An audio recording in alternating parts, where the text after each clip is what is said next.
All right, good morning, good afternoon, or good evening. Whatever time it is when you hear this message, I pray that you're poised to receive, to accept, and to respond to words of wisdom. Ashe. When you don't have a direction, you don't have a desired outcome, you are not going to be able to really determine your success. You're not going to be able to know whether you're going in the right direction or the wrong direction. And this is something that I've said over and over again in my communications over the years. And so it seems redundant, but it's something that can be said almost endlessly, because it seems like all the messages that we're getting in the world suggests that it's an anything goes kind of a world. It's fine to go in any direction that you find convenient from one moment to the next. And although the benefit of that kind of attitude is probably what has enabled a lot of people to gravitate freely towards Orisha lifestyle, you gotta also recognize at some point that you need a sense of direction. So the thing that may have brought you into contact with Orisha was, for example, the idea that you were in an environment or a part of an era or a generation that wasn't strongly religious one way or the other. And so you were able to be a beachcomber, and you could dip into astrology, and you could try yoga, and you could try Buddhism, and you could try Islam, and you could try all kinds of different things. And then something brought you to the house of Orisha. Right? And so this is the irony of it. That is that free spirit and that open environment, is what brings you to a good thing. But once you realize that you have a good thing, that you're in a place where you can get the kinds of outcomes that you wish for, and you can have the kind of quality of life that you truly aspire to, and that really suits your destiny, then it comes a question of, okay, now how do I really take advantage of everything that this has to offer me? And that's the position that I'm coming from. That's the vantage point that I'm standing from when I say what I'm saying. You have to have direction to be able to determine, progress, and to be able to determine if something is truly working for you. Okay. And Orisha tradition will definitely work for you, but it is a tradition that requires adherence. It requires that you are ready, willing, and able to accept that there is a method, there's a structure, there's a way that things are happening, and that all of the rules and the stipulations and the structure, etc., all of those things are pointing to a desired outcome,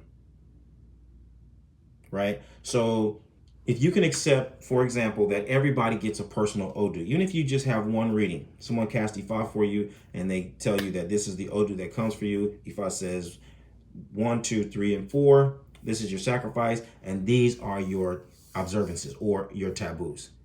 Don't eat this, don't eat that, don't go here, don't go there. Right? That's going to get you a desired outcome. Right? So at that level, you recognize, hey, Ifa says that I need to do these things and not do these things, and that's how I'm going to be successful. That's how I'm going to get fulfillment. Okay? Because that's pointing me in the direction. It's giving me some kind of a path to follow, but it has to reach somewhere. Obviously, it's pointing to some kind of a destination, some kind of an experience. Over time, when you have 1 reading, 7 readings, 10 readings, 12 readings, 100 readings, Then you can start to aggregate all of those experiences and you get a sense, oh, all the time, Ifa is giving me these different instructions and these different parameters. They're pointing me in a particular direction.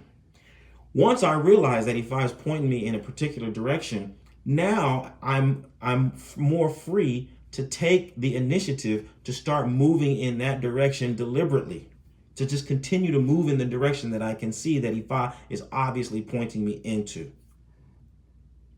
Right? And that direction is always toward a couple of things. For you personally, it's mastery. Ifa is pointing you towards self-mastery. Ifa is pointing you towards self-mastery for the purpose of optimizing your contribution in your own life, in the life of your family, in the life of your community, in the life of the world at large. Ifa is giving you directives to optimize your natural gifts and talents and your presence in those areas of life. So as you start to realize that, so it only makes sense for you to start pointing yourself in that direction voluntarily, deliberately. Okay? That's the kind of direction that I'm referring to right now. You've got to recognize the importance and the necessity of having a sense of direction and picking the direction over and over and over again, and applying your talent to that desired outcome again and again and again and again. Picking it up within yourself, envisioning, what is it that I want to accomplish? Where is it that I'm going? What is Ifa directing me to? How can I self-direct? And how can I start to envision more and more ways in which I can start taking steps toward what Ifa is pointing me to? Right? How can I take ownership of my experience? Because once you take ownership, then you're going to appreciate accountability. Ownership and accountability go together just like this. A lot of the reason why people aren't able to improve is because we don't want to accept accountability. Right? Accountability is not taking the blame. There's a difference between blaming people and holding people accountable. There's a difference between blaming yourself and holding yourself accountable. I'm talking about accountability. Hold yourself accountable for your own feelings. Are you accountable for your feelings? Or did someone make you feel this way? No one made you feel anything. You chose to feel a certain way. Do you hold yourself accountable for your thoughts? No one made you think anything. You chose to think one thing or another. You chose to come to one conclusion or another. You got to own your feelings. You have to own your thoughts. You have to own your words and own your actions, because that is what's going to enable you to then hold yourself accountable and say that, oh, since I made this decision or this series of decisions and it created this outcome, I accept responsibility for and I hold myself accountable for creating this kind of an outcome. Now I can also make a different series of decisions which will create different kinds of outcomes, hopefully more favorable, and I can also hold myself accountable. I can say that then, as we will say, now I can take credit, right? Holding myself accountable and taking credit. Same thing. Okay? Same idea. But all of that is necessary in order for you to move in a particular direction. Voluntarily choose to move yourself in a certain direction. Because everything that I'm describing, all of the decision-making processes and the outcomes and evaluating those things, all of that is where your natural gifts and talents are going to get the kind of exposure that you really want them to. And the more clear you are about the direction you're going, and the more willing you are to accept the way that the direction that Ifa is pointing you in, again, the more free you are to apply your natural gifts and talents toward something that's congruent with your destiny. Okay, you're making decisions that the goal is to do things that are going to be totally congruent with your destiny.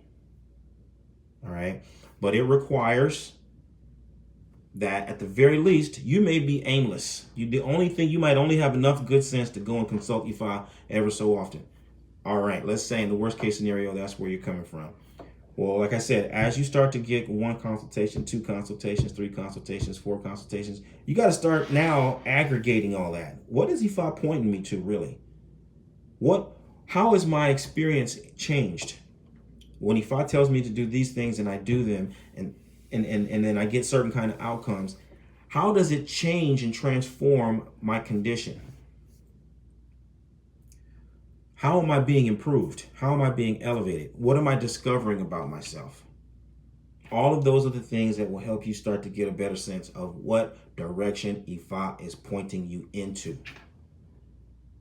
Okay?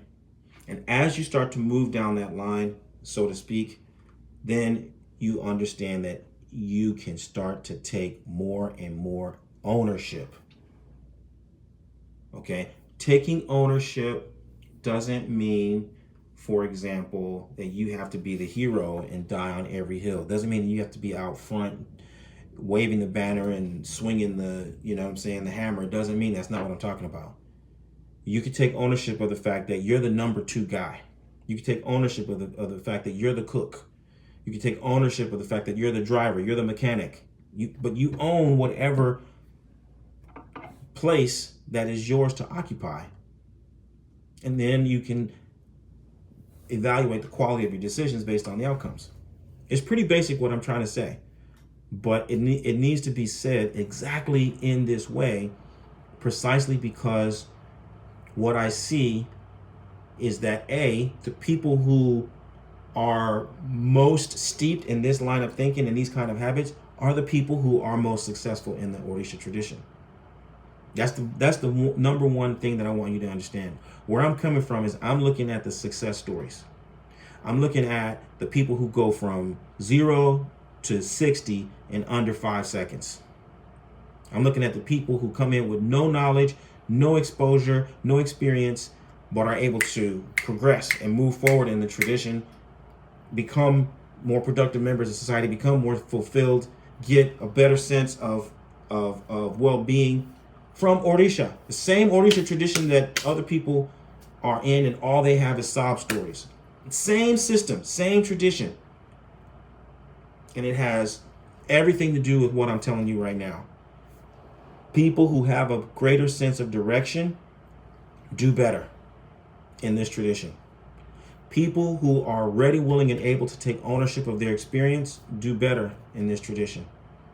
People who accept accountability for their behavior, for their own experience, they do better in this tradition.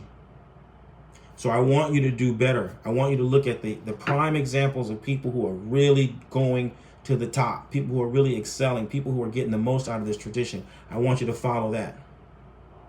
Okay? Because the alternative is you start to talk about and think about only the things that don't work. You talk about all the problems, right? All the things you don't want. So it's easy to go about and just reject. I don't like this. I don't like that. I don't like this. I don't like that. That's not good, and that's not good. That's not what I want. And that's not what. Okay, great. Well, let's say there are 100 things. Let's say there are 100 things. You only want one. Are you going to spend all day talking about the 99 things that you don't want? Number 7, I don't want. Number 19, number 23, number 27, number 6, number 44, number 58, number 96. I don't want this. I don't want that. I don't like this. I don't like that. You're going to spend all day talking about the things that you don't want when you could be focusing all that energy on the one thing that you do want. How about you give all of your energy and attention to the thing that you do want? That way, when Ifa starts speaking to you, it's more clear.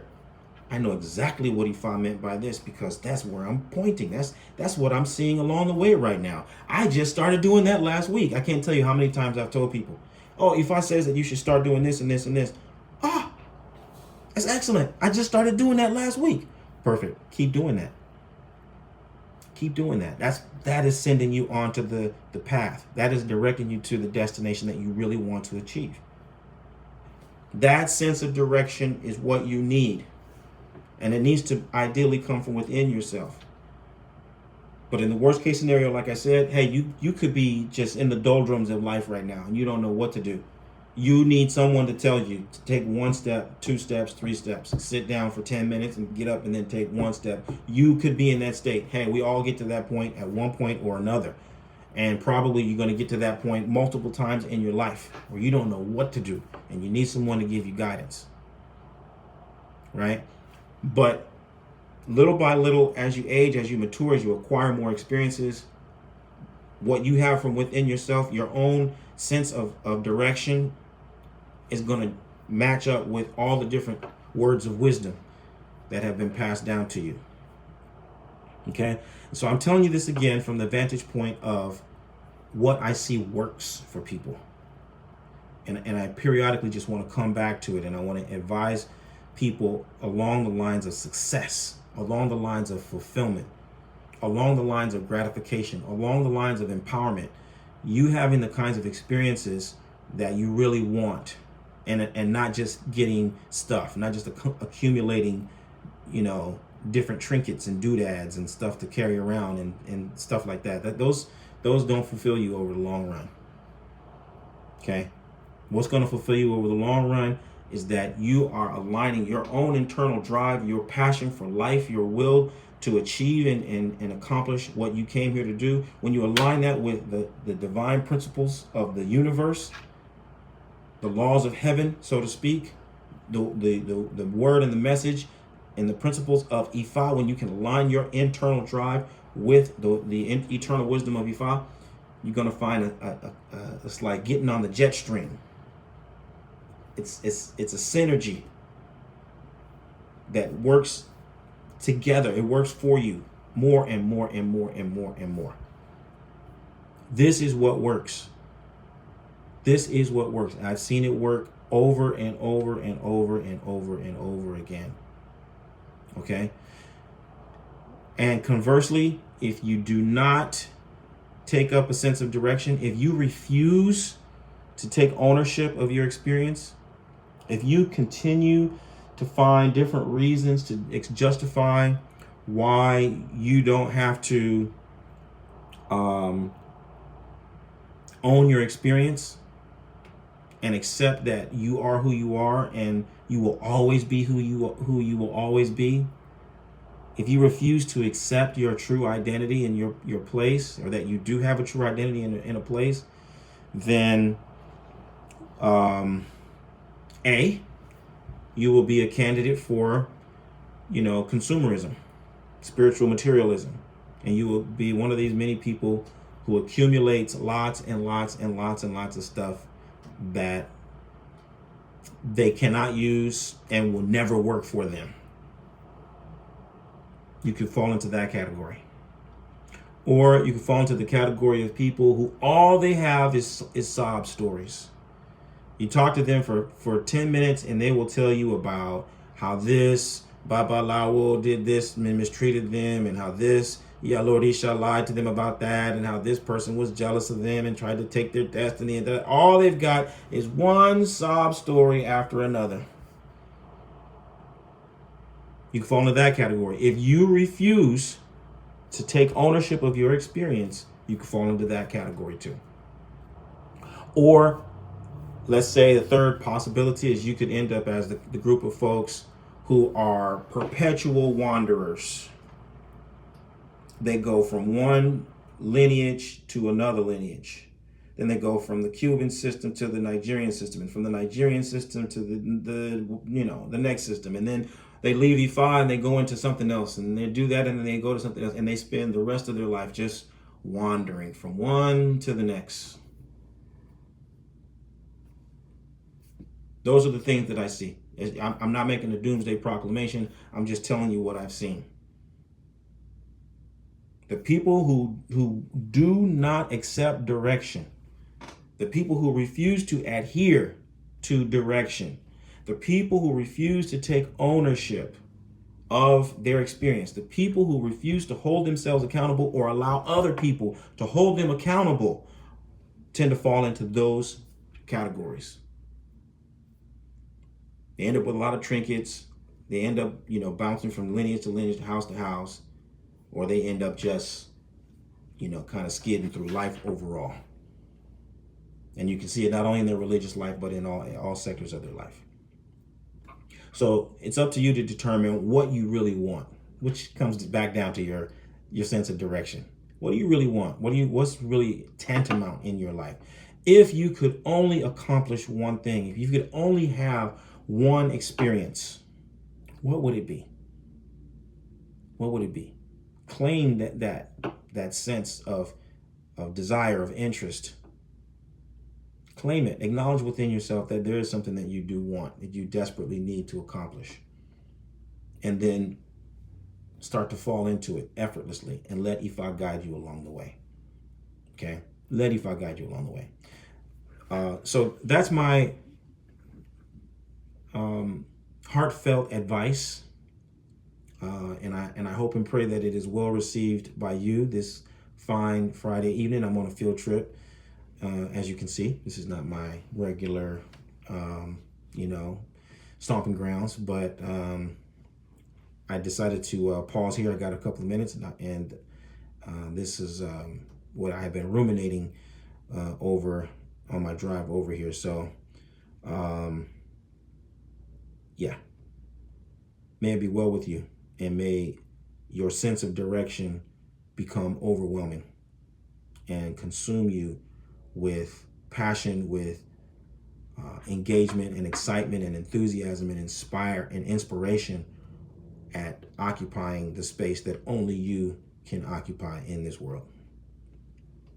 Many blessings to you. Bye for now. Odabo.